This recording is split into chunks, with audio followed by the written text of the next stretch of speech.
Belarus is in the news. I'm Dr. K, a political scientist and broadcast journalist who always has an eye out for how political information is shared. And there's lots in the news about Belarus. This is what you need to know. The exiled Belarusian opposition leader, Svitlana Tikhanovskaya, who spoke shortly with Ukraine's President Volodymyr Zelensky on the weekend in Germany, warned that Moscow's tightening influence on Belarus might cost the country its independence. Belarusian President Alexander Lukashenko, in power since 1994, helped Moscow invade Ukraine. And since the invasion in February 2022, Lukashenko has met with Putin 14 times. Lukashenko initially ran against Tikhanovskaya's husband Sergei in 2020. After Sergei was jailed, Svitlana took over the campaign.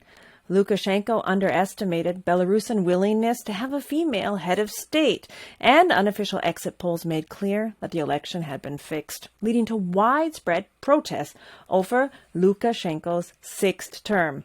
Gender continued to play a role in the first part of the protests, as women often put themselves between the pro-Lukashenko riot police and other protesters. The authorities violently arrested over 35,000 people in 2020, beating many in jail. Activists fled, independent media and rights groups were shut down, and the EU and US imposed severe sanctions on Lukashenko's administration.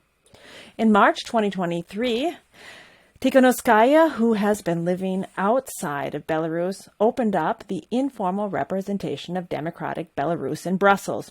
Recently, she said that Lukashenko is now selling Belarus to the Kremlin piece by piece, pointing out the creeping Russian occupation of her country. With a huge military presence in Belarus, it's concerning that for nearly a week, the whereabouts of Belarus's authoritarian leader Lukashenko was a mystery. The 68-year-old was last seen on May 9th at the Victory Day parade in Moscow's Red Square. He was looking pale and bloated, and he seemed pretty exhausted. And he rode an electric cart the 300 meters from Red Square to the tomb of the unknown soldier to put down some flowers.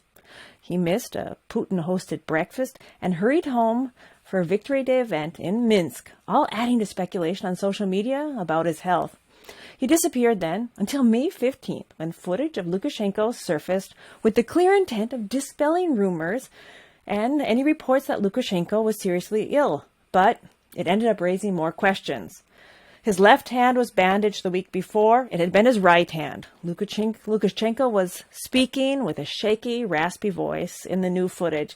And Lukashenko may be very ill, but it was necessary that he attend the Moscow May 9th parade, sitting next to Putin among elderly warriors with medals and representatives of neighboring governments.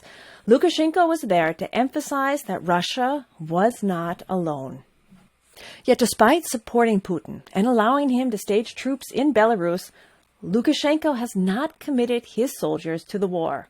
Since May 9th, he's canceled all major events. What should you be watching for? Opposition figures and analysts both agree that a serious illness involving Lukashenko could destabilize Belarus.